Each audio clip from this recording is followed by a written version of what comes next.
welcome on into another podcast, Boston's TitleTownTalk.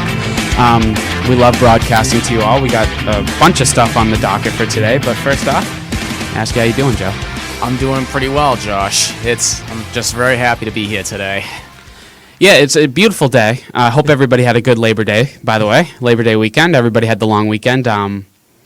There's a bunch of stuff going on since the last show that's happened. Obviously, Rajon Rondo, the big story. Jackie McMullen was caught on basically on camera, audio, whatever you want to call it. It was some like around the horn segment. She said that Rondo had apparently wanted out of Boston and requested a trade. And we actually do have that audio cut up for you, and it's going to be one of our segments that we get into later. But the Celtics season's coming up here. They're starting on October 6th when they open up the preseason against the Philadelphia 76ers. So I'm so excited. It's been a long summer since our season had ended without a playoff spot, and it's just going to be such a nice reprieve to get back into the flow. Absolutely, and it's going to be another long season, I project, especially if this whole Rondo deal kind of turns out the way most think it will, where Rondo ends up heading somewhere else by the trade deadline. But like I said, we'll get into that later. Also this week announced Rob Gronkowski's been given the green light to play Week 1. That's more good news. Yeah, so the Patriots open up Week 1 against a division rival, Miami Dolphins team, and they're going to need Rob Gronkowski just for the long haul, just so that offense can be a top 5 caliber type offense. I mean, you have the star quarterback, but what you were lacking maybe all last season was a really effective target. And if some of you had listened to one of our podcasts a few weeks ago, I called that the Patriots are going to go 13-3, and I will be damned if I lose that wager. Well, I'll go 14-2, but also, Rusney Castillo, he played already for the Gulf Coast League Red Sox, played 5 innings. He didn't record a hit, but he did walk with the bases loaded, which I believe gives you an RBI. I believe it does, yeah. So not too horrible. He's getting ready to play for the Portland Sea Dogs now. So he's and the Sea Dogs in AAA, Pawtucket Red Sox are actually going into their playoffs. So he's going to be a part of a little bit of a playoff push there. So he'll be like in some like culture, like playing for when it really matters the most. So this is actually good exposure for him. Exactly. And so it's good for him to just get comfortable within the organization and maybe work his way up, because you don't want to just throw him right into the best baseball, that we have to offer. You want to get his feet wet a little bit. But that brings his timeline to being in a Red Sox uniform by, mid to late September. Basically when the season ends. When those postseason runs end for Pawtucket and for Portland. So Farrell had some words on this, and I think it's kind of worth mentioning. He said, that playing Castillo, he would remain in the minor leagues, which we all were just talking about. And he said, let's get every available at bat for those teams to shut down before we can entertain the thought of Castillo taking the next step with us. So, and then just finally, just to kind of end this segment since the last show, the Bruins kick off their season really close, just 21 days against the Montreal Canadiens. So that'll be in Montreal, and I don't know about you, but I'm freaking pumped for the hockey season because I've just been progressively getting more into it. Well, the Bruins, according to Felgren Mass that I saw on the show just last week, the Bruins are quickly becoming a very popular team in Boston amongst the other 4. And we actually delved into that a little bit last week as well. And the interesting thing was we got that before they did. And that always makes me kind of like swell with pride a little bit. Hey, no, that's great. We have to pick topics every single week. And obviously, we're always going to take you guys' suggestions. You can email me at TitleTownTalk@outlook.com. Anything you want us to discuss or whatever. But I do find it cool when we get something right. And we kind of beat people to the punch. Anyways, coming up on the other side, we're going to talk about the Patriots and Ryan Mallett before we get into the Rajon Rondo situation, so stay tuned.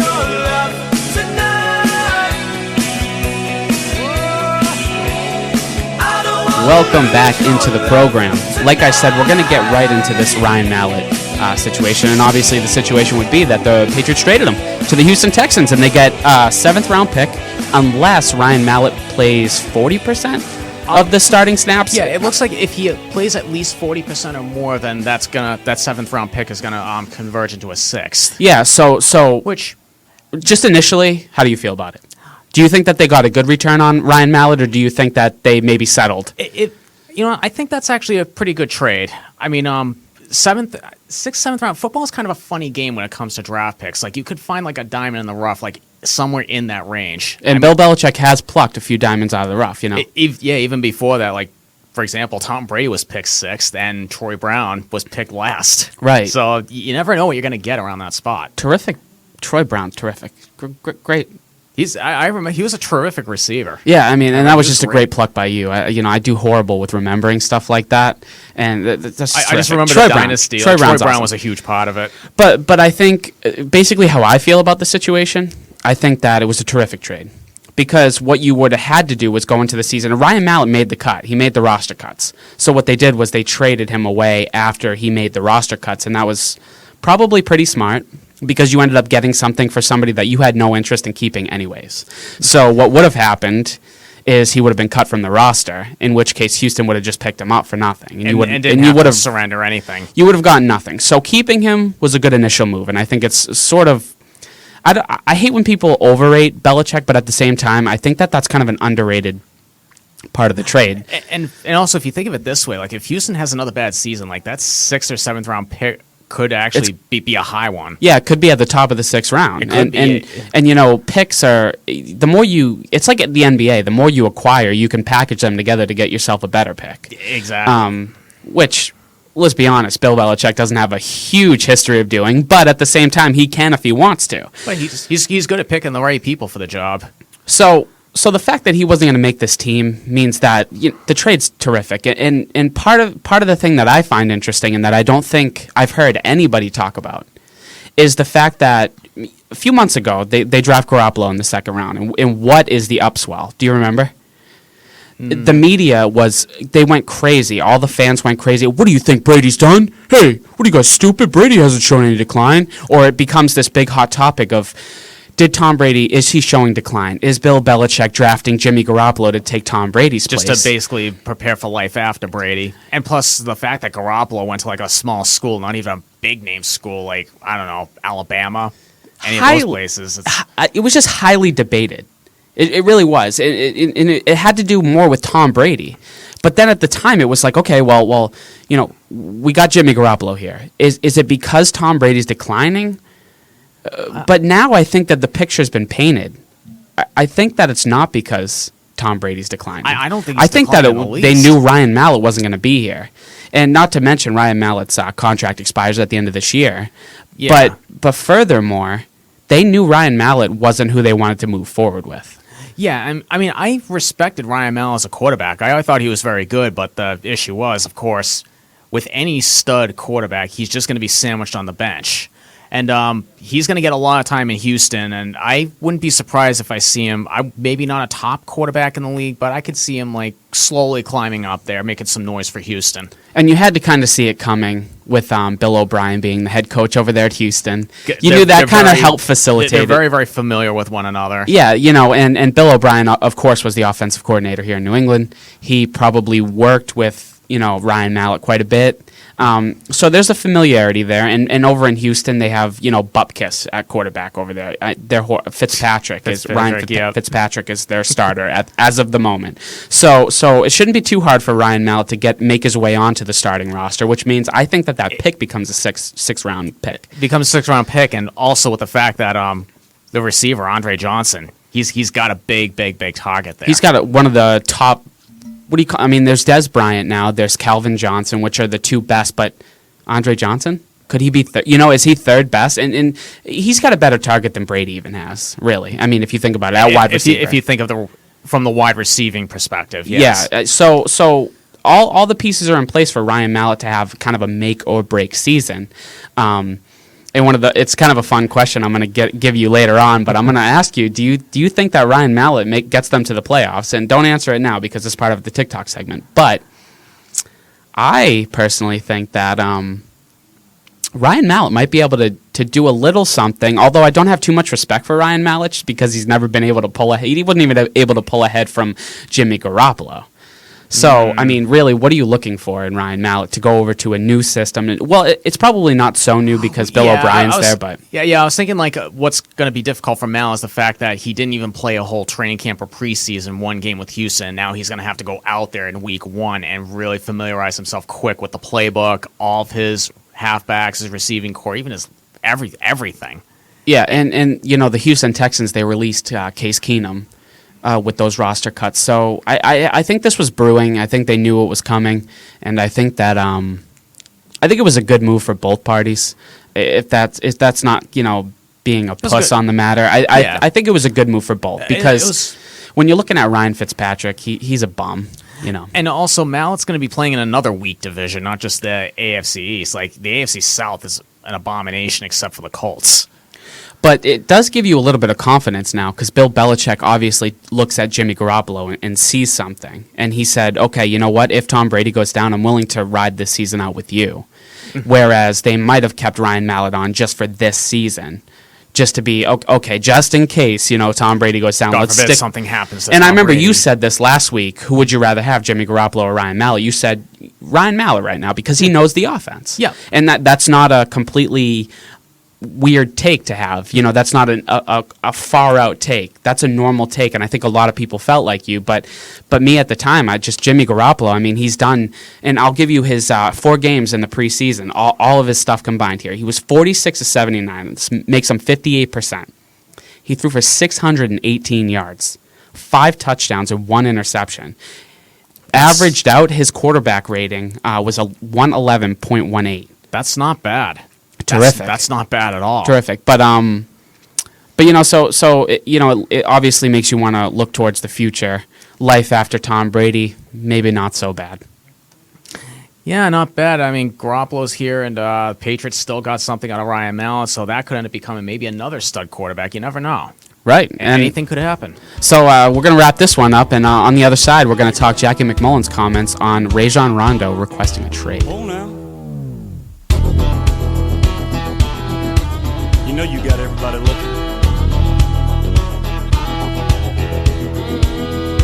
Got a little boom in my big truck. Gonna open up the doors and turn it up. Gonna stomp my boots in the Georgia mud. Gonna watch you make me fall in love. Get up on the hood of my daddy's tractor. Up on the toolbox. Welcome back. Like I said, we're going to hop right into the Rajon Rondo situation. Basically, this is how it shakes down if you've been living under a rock for the past week. Jackie McMullen, during the Show around the horn on ESPN, I'm sure everybody's familiar with it. If you're not, there's a show on ESPN called Around the Horn. During one of the commercial breaks, basically they kept rolling, and what they do every once in a while is during the commercial breaks, they kind of show you like an unedited, kind of what they're doing in between the commercial, and then they post it on YouTube. So I don't know what the producers were thinking, if they weren't listening to the conversation at all. But basically, there was a lot of sensitive information in the quotes, which we'll play for you in just 1 second. But I did just want to give it that introduction that it so righteously deserves. What do you think? Yeah, go right ahead. So this is Jackie McMullen during the commercial break on ESPN's Around the Horn. Hey, Jackie, now that Kevin Love's traded, you know who's next up? Your boy. Oh, I hope so. Now it's going to be Just the get it fall done. of Rondo. I know it, and it will happen because he's told them he wants out, Yeah. and no one believes me, but that's the truth. And I don't see how you get 80 cents on the dollar for him. Tell me where. Tell me where. I mean, the Knicks. People keep saying the Knicks. Yeah, well, who are they going to give you? Yeah. Right? The Kings want him, and the Kings will give you. I think the Kings would give you Isaiah Thomas and the big kid McLemore. Well, they lost Isaiah. The Kings. Isaiah's down in Phoenix now. That's right. Yeah, you're right. God, They do want him, though. Yeah, they want McLemore. Then they'll give up McLemore. But the thing is, Rondo's already told him flat out, "I will never re-sign with you." So that's no good. to the So Kings. where do you go? I wonder, Houston would have been a pop. Maybe something with Houston and the Brooklyn Nets. Maybe some kind of The three-way. Houston does. Houston has interest in everybody, right? Yeah. They always do. But the piece there that was supposed to be Ashik, and he's gone I now. know. And so is So, Jeremy I don't Lin. know. There was talk about Jeremy Lin and Osh. What about a team like Dallas? I don't know. Does Dallas want him? Who do they give you back? We know the coach of the Clippers. I mean, they have Chris Paul, but I don't think he'd ever take him. And he doesn't like Rondo. Remember that. I mean, he's done with Rondo. They Right. went a good long way together, but that guy, Rondo, drives him nuts. And they have Chris Paul anyway. They don't need him. Yeah. I thought maybe Phoenix might be interested because Well, Ryan yeah. I'm glad McDonough you knows heard him, it. and they've got Bledsoe, so maybe that It's works. the same thing, but it sounded kind of... Maybe that works. I don't know. But then, the Celtics have the same problem unless they think Bledsoe's worth the max. So there you have it. That's the Jackie McMullen audio. And what I do want to point out is, as a reporter, she's as tapped into the Celtics as you can get. She's there all the time. She's covered them for years. She's a great writer. And just initially, my thoughts are, okay, there might be a little something brewing here, but you feel differently. Yeah, I am actually polar opposite of how you feel about Jackie McMullen. I think she just writes a lot of dumb things, and this has to be one that tops it all.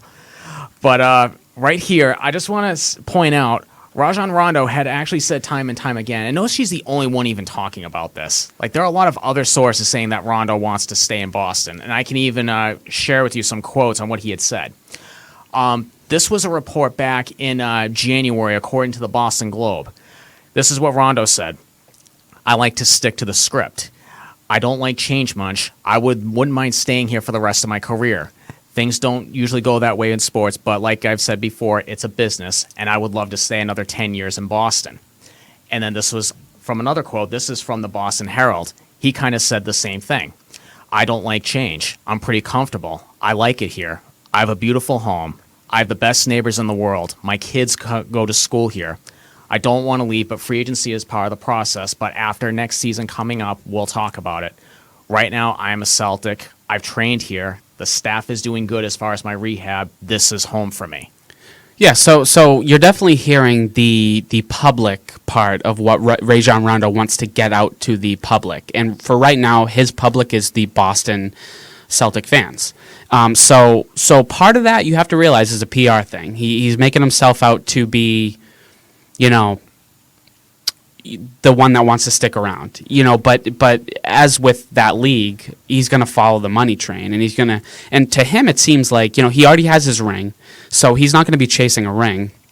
So really the only other thing that he could be possibly chasing would be, a big dollar contract in a place that he's going to be the superstar, because Rajon Rondo, everybody knows, a little bit of a diva. He wants to be a superstar, and he wants to be treated as such. I mean, next year he's going to be making close to $13 million. I mean, to me, that's star money right now, and he actually felt that same way at one point. Right, but now in today's NBA, the stars are making 18, 20 million. Granted, the salary cap limits had gone up. Right, for this season coming up. So here's where I think the ball gets kind of taken out of Rondo's court. Sure, you can request a trade, but it really benefits almost nobody at this point, because what you have here is a bunch of things that pile up to limit a trade possibility. And we were talking about this off the air, and what I do, and I just want to get into some of the stuff too. I mean, you're talking about most teams, winning teams like the Brooklyn Nets, the Cleveland Cavaliers, teams that are going to be really successful this season, they already have their point guards. You have to realize they already have their point guards. And when you're looking at the scope of the best point guards in the league, and I actually have a pretty decently put together chart here that kind of gives you statistics, and I'll ask you to reference them if you can. Mm-hmm. A lot of these top tier, point guards in the league, they're just better than Rondo when it comes to an all around basketball game. And what I think is, okay, so now teams that have these 10 guys, they're not going to go after Rondo. The second thing that kind of goes against him is they're going to have to give up some serious prospects. So now you're talking about, you're going to have to give up serious capital, and there's not a lot of teams in the NBA that have really great capital right now. Because right now, if you look at some of the other teams that badly need a point guard, their capital is pretty much half their team. Think about what McMullen just said. Houston. I mean, they have nothing to give you. Do you want anything from Houston? They right used now? to. They used to have Asik, and they had Asik that we were interested in at one point, and then also Chandler Parsons, who's a good scoring small forward and can actually assist very well for somebody his size. But he's gone too. So what does Houston have left? Oh, let's see. Besides Dwight Howard, besides James Harden, which they're not going to give up for Rondo. Everybody, not for Rondo. Mind you, that's not going to happen. But. So here's another thing that kind of goes against it. lower end teams that are going to really want Rondo. They're going to want a piece. Maybe they've been acquiring, maybe they've been really high in the lottery, and maybe they've been picking good players that aren't quite ready to flourish yet. So they're just not there yet. They're looking for Rondo to dish it to their newly drafted players. Places like Milwaukee, places like Philadelphia, places like that. Rondo's not going to re-sign with them. He's never going to. No. Atlanta, no. Forget it. None of those teams. Rondo has come out and said, I will not resign. And if he doesn't resign, then those teams are not going to give up anything. Even if they have anything, which those teams don't have much of anything to begin with. That's why they're not good. Just to be honest. If they don't have the things to give you and Rondo refuses to resign, there's another stumbling block. Yep. That's just a slippery slope waiting to happen, because now you're going to basically end up like Philadelphia. You're just going to dismantle your whole team and then just rebuild from the bottom without an option. So I do think it's kind of interesting to reference this article that I was reading. It was from last season. Bleacher Report ranked the top 10 point guards in the league heading into the season. And I'm going to ask you if you think that their rankings were, at the end of the season, justified, or what players you would move up or move down. And if you think that they lived up to their ranking, basically. All right. Heading into the season, number 10, best point guard in the league, was Rajon Rondo. Number 9, Damian Lillard. Number 8, Deron Williams. 7, Steph Curry. 6, John Wall. 5, Kyrie Irving. 4, Russell Westbrook. 3, Tony Parker, which arguably should be 2 or 1 at this point. 2, Derrick Rose. And number 1, Chris Paul. So here's when I initially look at this list, I say, okay, Chris Paul's a great player, but at what point are we starting to overrate Chris Paul? Because number one, I mean, Tony Parker came in and I realize this was prior to last season, but even prior to last season, who would you rather have building your team around? Was it Tony Parker, who's literally hitting his stride, and he's probably the best shape of his life, and he's in the best years to be hitting? And not to mention, he's in his 30s. Right, and he's still playing very well. And so yeah, Chris Paul's a great player, and arguably I would put Tony Parker number 1, but I can see the argument. Chris Paul, Tony Parker 1 and 2. Put it however you want. Paul doubles all the time. Like, you can even see those numbers. He averaged a double before last season. Yeah, he's a terrific point guard. He hasn't accomplished much for me. So that's when I look at a player like Tony Parker that's able to pick it up when the lights are the brightest. And just on the side note with Chris Paul, he's never made it to the conference finals. Right. So he has no record of being like in quote unquote the big games. So I guess let's go through it again. Number 10, Rajon Rondo. Do you agree or disagree with where he ranked last season, coming off an ACL injury, where he was last season coming into the league? I think he should be a lot higher than 10. Okay. I would maybe put him somewhere around 6 and 7, because, I mean, this is a pretty respectable list of point guards in the top 10. Yeah. And the only one that I don't know too much about would be the Damian Lillard. Who obviously scores among the top of all of them. He's number 2 in scoring, it looks like, just off the 3 in scoring, just off the naked eye really quickly, just looking at it. Mm-hmm. Averaging 20.7 points per game, averaging 5.6 assists per game, 2.4 turnovers per game, 3.5 rebounds per game, and he's shooting around 42%. Yeah, 42%. Lillard, I think, should be vaulted. I think he's going to be an absolute star in this future, because that was actually his rookie season, and he won Rookie of the Year with those numbers, and he even had a better season last year. So you would move up Lillard still ahead of Rondo or behind? Maybe ahead of Rondo. Right. Lillard seems like just based on the stats, and like I said, I don't know too much about him. Seems like a pretty respectable point guard. Seems like he can do a little bit of everything. He can do just about everything. He even turned a bad Portland franchise around, now making him a top team in the West.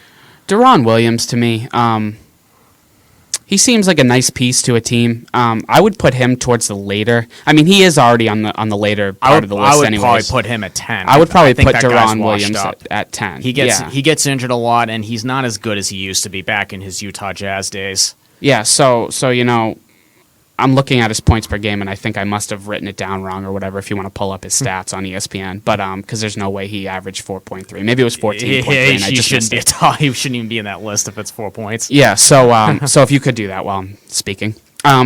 he averaged 6.1 assists per game, 2.2 turnovers per game, and 2.6 rebounds per game. So he shoots about 45% from the field. So Deron Williams he belongs on the list of top 10, but like you, I agree he should be probably number 10. Yeah, so the correction, that actually should be 14.3 points. Okay, so I just missed a 1. Yeah. And I knew just by looking at it, you're like, he'd probably doing better than that. Anyways. But so Deron Williams to me, Steph Curry is one of my favorite players to watch. Curry is very fun to watch. Honestly, to me, watch him. Curry should be ahead of Russell Westbrook, just based on sheer skill, sheer scoring ability, which is what Russell Westbrook brings to the table is scoring. He's not a great disher of the ball, so who's a better scorer to you? In this case, Steph Curry. Yeah, so why is Russell Westbrook number 4 while Steph Curry's number 7? He's one of the 2 Splash Brothers on that team. But anyways, John Wall, I don't watch him too much. He's on a crappy team, the Wizards. Actually, they're going to be good. They're going to be all right this year. And I think they're going to be very good this year. But based on the back of him, 19.3 points per game, 8.8 assists per game. So his assist number is right up there with his points. I mean, he's doing it all. And, that's that. But getting back to Rajon Rondo, I mean, there's just a lot holding a deal back. And what I wonder is, okay, as fans, we look at Rajon Rondo, and if Jackie McMullen says you're going to get 80 cents on the dollar, and the way we look at the dollar for Rajon Rondo is the bright lights, when he, averaged double-doubles in the playoffs and was, challenging LeBron for the best player on the court in Game 6, a few years back. Yeah. Is that what we look at Rajon Rondo as the dollar, as the full capacity? Because I really feel like the rest of the league looks at Rajon Rondo, and when they see a dollar, they think maybe this last season where he was getting back to an ACL. So is 80 cents on the dollar worth what he was last season to us, or is it worth what Boston fans hope it's worth, which is he's one of the best players on the court in the conference finals? That's how I look at him. He's the guy you want to have on the floor at all times. Like, he's just going to make everybody around him better. This is where me and you, we don't tend to agree a lot. But I agree with you in the sense that, and we both have the same outlook on it, that I want Rondo here. I do. I want Rondo here more than anybody else. However, I'm not going to scoff at reports where he wants a trade, because I can understand that. But what he needs to understand is there's really not going to be too many suitors out there, and probably the best play for him and his agent would be to re-sign with Boston for a possible sign and trade at the end of the season, because Boston's going to be the one that has the money to sign him, and then we're obviously going to be wanting to, the ball's kind of back in Ainge's court when it comes to this thing, because there's not too many suitors for Rondo. I hate to tell him. Yeah, at least ones that are championship ready. And, you can always refer to the quotes that I had stated earlier just in this segment. Rondo does want to be here, and he doesn't like change, so he wants to see this to the end. And you know something? For a star player like him, that's rare. Yeah, I'd take him. I like I said, I'd keep him. But this segment's gotta end. We're pushing the time limit barriers here. TikTok is next.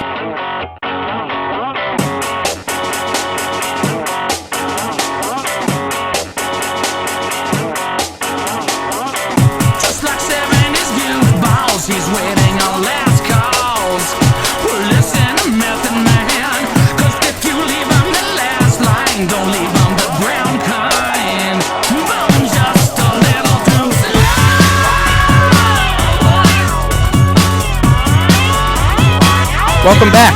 We're going to play TikTok, TICK-TALK, which is awesome. Thank you, everybody. The crowd's going crazy. Anyways, thought of that all on my own. I love it. So first question for you. Joe has, just in case you have never caught it before, Joe is going to give me like a rapid fire answer, kind of I did let him know this question ahead of time, but I usually don't, and he doesn't know any of the other stuff. So we're going to get into it's always Joe's first instinctual response, which I find cool. I don't think you can find this anywhere else on the radio. I think everybody's prepared when they get on the air, except for poor Joe Chancellor here, who I, torture just on a weekly basis. This isn't true torture. I told you the top 10 point guards as rated by Bleacher Report. Give me your top 10 in order. All right, 1, Tony Parker. 2, Chris Paul. 3, Russell Westbrook. 4, Kyrie Irving. 5, Steph Curry. 6, John Wall. 7, Damian Lillard. 8, Rajon Rondo. 9, no, I think Derrick Rose. He's missed 2 years because of injuries. I put him at 10. I know that. Oh, so you got Deron Williams at 9 then. I'd have Williams at 9. Yep. All right, so there's Joe's updated list. Sorry about that. that was quite a freeze I had there. Pedroia, okay, so he suffers a concussion, right? Napoli's nursing a few nagging injuries. Obviously, Victorino, we've been harping on him all season. He's been injured pretty much the whole time. David Ortiz is getting up there in age. We don't really know how old he is because he's freaking from the Dominican Republic, and their birth certificate's like usually forged. My question, should the Red Sox shift their focus from trying to win games now to trying to not only, we've been talking about the focus is grooming the young players, but now should the focus shift more to preserving the older players? I do agree with that. I mean, injuries, we got pretty lucky in 2013 with Napoli and Victorino staying healthy as long as they did, but this year just kind of showed their true colors, and I think health is going to be priority number one heading into next season. I agree with you, and that's why I thought of the question. I think, if you're looking to move Victorino, if you're looking to move any of these, veteran players, Napoli, they're not worth anything if they're injured. If they're just going to be sitting on the DL the whole time. Yeah, or if they're coming off an injury, especially a serious one. So that's kind of how I feel on that. 4th round pick, Josh Boyce, which is a decent pick to put on a wide receiver that's not going to work out. Didn't make the final roster cut. I, for one, am pissed about it. Are you disappointed? I am very disappointed. He kind of stood out last year, like in crunch situations, and you know what? I don't know what Belichick and Kraft have in the back of their heads, but hopefully it's a good one if Boyce is just going to be on the practice squad. Mrs. Tom Brady, Gisele Bündchen, gets signed by Under Armour for this kind of lucrative deal where she models, some of their clothing line. And what I found interesting about it is, I'll tell you who her peers are that are also modeling. Skier Lindsey Vonn, soccer player Kelly O'Hara, and tennis player Sloane Stephens. Now, to me, those three make sense. Because they play sports. Because they do something physical. Really, besides chasing a bunch of kids around and yelling at them to not speak English in public, I don't really know what Gisele does that is actually physical in any kind of capacity. Just going on Project Runway probably be the most physical thing to endure. Walking in heels, maybe. Maybe. Does paying the most expensive model, according to Forbes, she is the priciest model out there over the past 7 years. Does that make any sense for Under Armour, in your opinion? In my opinion, she doesn't play sports. No disrespect to her or Tom Brady, but I'm sorry, she shouldn't be modeling for Under Armour at all. She doesn't play any sports. She just models.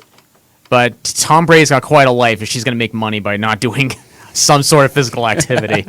Anyway, I kind of feel like that too. I was like, when I saw it, I'm like, interesting. Why Gisele of all people? Like I said, no disrespect to either one. Yeah. She's probably a nice lady, but like I said, she yells at her kids to not speak English in public, which I find weird when you're in America. But anyways, the NFL suspend Josh Gordon for marijuana use, and I guess what I want to ask you about it. It's for the whole season. So this young kid, really developing great player, great wide receiver in this league. He's going to be good, but he can't get the pot away from him, which annoys me, first off, because they tell you when you're going to get drug tested, pretty much. It's laid out for you. It's in the contract, too. You came into the league testing positive, which meant you really didn't have too many chances. He's already been caught once, and he's been caught again, so now he's been suspended the whole year. Do you think the other leagues should follow suit when it comes to drinking and driving and when it comes to something small like marijuana use? Do you like seeing a star player in this league get an entire year suspension? An entire year is definitely a lot, but you know what? When you're a rookie and you get into these professional sports league, you're going to have your eye on you constantly. And a lot of these younger kids, especially a lot of younger kids, but I think it is a fair punishment in his case because he's a repeat offender. Right. And plus, the way he handled it, I read in a story somewhere saying, well, I admit I am at fault for this, but I'm really disappointed that the league didn't look at it from my respect. And it's like, you haven't learned a thing, huh? You're not going to be playing football for a year, and you have to apply for reinstatement. And he hasn't learned a thing. It's a fair punishment. I really think the funnier thing is the Putt said that he tested positive from secondhand marijuana smoke, which is just, come on. How many times do you lay off the peace pipe intake secondhand smoke? Like, we all do it. Unbelievable. Really, that's so dumb. People that don't learn, I don't feel bad for them. So anyways, moving on. Surrounded by Andre Johnson, and we talked about this a little bit earlier, do you think that Ryan Mallett, if he gets a starting position, which I forecast he will, can he bring Houston to the playoffs? This season, I'm going to go ahead and just say no. There's too many competitive teams in the AFC East, and he's going to have to be acclimated to being the number one guy instead of just the backup. So it's all on him now going forward. Michael Sam, the first openly gay player to be drafted in the NFL, he got released. So I guess my question to you is, do you think any team will pick him up? And what I do want to preface the question by saying is, it probably has something to do with him being gay, which is so unfortunate. It's so stupid. That's so dumb. It's so stupid. I don't agree with that at all. But he did get drafted, and they did take a look at him. So they were willing to deal with the whole gay part. So I do think that the release had mostly and primarily to do with football reasons. I think that he's a little undersized to be a defensive end, and I think he doesn't know enough about the linebacking position to be a linebacker. And this is according to reports down in St. Louis. So this isn't really me saying this. This is, journalists looking at him and saying he needs to bulk up a little bit, or he needs to get, acquainted with the linebacking position, which is one that he might be able to shift into. But, what he was primarily known for in college was getting after the quarterback on the defensive end position. Yeah. So I guess I just did want to preface the question with saying that. So do you think he needs to solidify himself, or do you think any team should be willing to take on that project right now? Because there is a lot of baggage that's going to be following him. There is, but you know what? I personally would take a chance on him. Because, he was liked enough to make it into the NFL draft, and the Rams liked him enough to draft him, so he's got something special in him. So I would definitely take a chance on him, but he will have to work hard like any other rookie. Who will the NBA, and I saw this on Sports Nation, it was terrific. Terrific question. Who will be the NBA's best player in 5 years? Now, bear in mind, LeBron James will be getting up there in age in 5 years. A lot of these big stars will. They're going to be up well into their 30s. And not to mention, LeBron James has been playing since a lot earlier than a lot of people have been playing. He started in the league when he was like 18, didn't he? Yeah, I graduated high school, and then he was in the NBA. Like, we would have graduated in the same high school class, actually. So he's been in the league as long as I've been out of high school. So it's definitely been a longer period of time, and in 5 years, you might see LeBron James fall from greatness a little bit, where he's hitting his peak right now as a player, but maybe in 5 years he won't be. So, to you, who's the best player in 5 years? I'm going to go with who we talked about earlier, Damian Lillard. I think this kid's got a lot of special things in him, like averaging 20 points a game his rookie season. He led Portland to the second round of the playoffs last year, mind you, on a game-winning shot against Houston. I think Lillard is going to be the best player in 5 years. All right. You heard it here first. Following Ray Rice's incident, and I hate to get into another suspension thing, but domestic violence, not cool, obviously, to anybody. Anybody that strikes a woman is just an idiot. But the NFL has instituted a new policy of 6 games for your first offense and a lifetime ban for the second. Do you agree with the NFL's new policies on the first or second? I would agree on the second. Yeah. Because any person that hits a woman belongs in jail. Right. Either that or I'd straighten them out myself. And not making millions, entertaining people. And kids look up to these people, and whether they want it or not, they are role models, and I agree with you. But as far as the first offense goes, how do you feel about that? 6 games, I think that should include a fine. I think that should also include some sort of like rehabilitation and not strike a woman or even a child. I mean, that just sickens me that people do that. Of all the NFL divisions, which is obviously the AFC East, North, South, and West, and then the NFC in the same North, South, East, and West, the Patriots, on a Sports Nation poll, and I frequent Sports Nation when I do these 10 questions, as you could tell, but I think this is kind of an interesting viewpoint on it. 13,000 people, over 13,000 people voted on this thing, including myself. The Patriots in their division, AFC East, garnered 88% of voters thought that they would clinch the AFC East. The next highest was Denver, who just came off of making the Super Bowl and beating your Patriots, with 87% of people thought that they would win the AFC West. The Colts were next, with winning the AFC South with 86% over Ryan Mallett and the Houston Texans. So I guess my question is, do the Patriots benefit? Because obviously people look at them, and 88% of people think that the AFC East is a bunch of dogs and that the Patriots are just going to walk away with it. Do the Patriots benefit from having a weak division, or does it hurt them in the long run when they get to the playoffs not having played really significant, hard-fought battles? You know, I think it hurts them in the long run, to tell you the truth. I mean, I will be straight up honest. I mean, the last few years, I kind of put the Patriots as like a 10-6 team because they'll face like the weaker divisional foes, but then they have like all these other games that they play, and they either barely beat them or they don't beat them. And then in the playoffs, they kind of have a hard time keeping up with the pace and end up faltering in the end. Like you said before, losing to Denver last year in the AFC title game.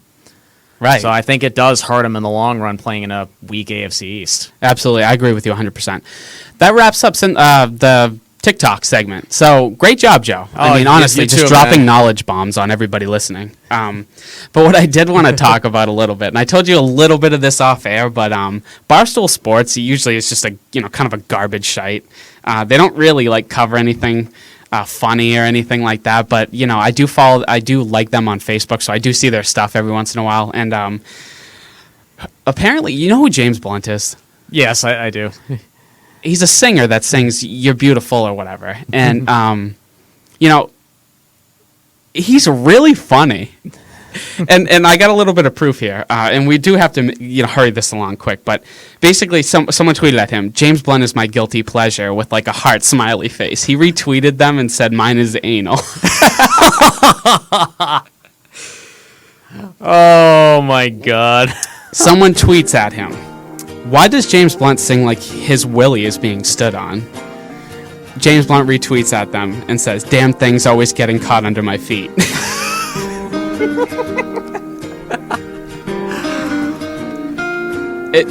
I love how Barstool Sports has literally nothing to do with sports. It's just like mindless humor. Someone tweets at James Blunt, "James Blunt just has an annoying face and a highly irritating voice." And I'll be honest, he does. His face is really weird, and you should Google image it. But he retweets at them, "And no mortgage." Oh. Dude, this sounds like have you ever seen those celebrities read mean tweets on Jimmy Kimmel? Yeah, I've seen it from you, actually. Things. Yeah, they're actually hilarious. Oh, there's James Blunt's face. Oh. Yeah, it's really interesting and weird looking. But anyways, someone tweets at James Blunt, "James Blunt makes my ears bleed." James Blunt replies, "Sorry, wrong hole." Oh, I had to close that tab. I don't want that thing haunting me at night. It's just so funny to me. I read it kind of late, and I looked at his Twitter, and his bio is even great. It says, "Cockney rhyming slang for the good stuff. Proof that one song is all you need."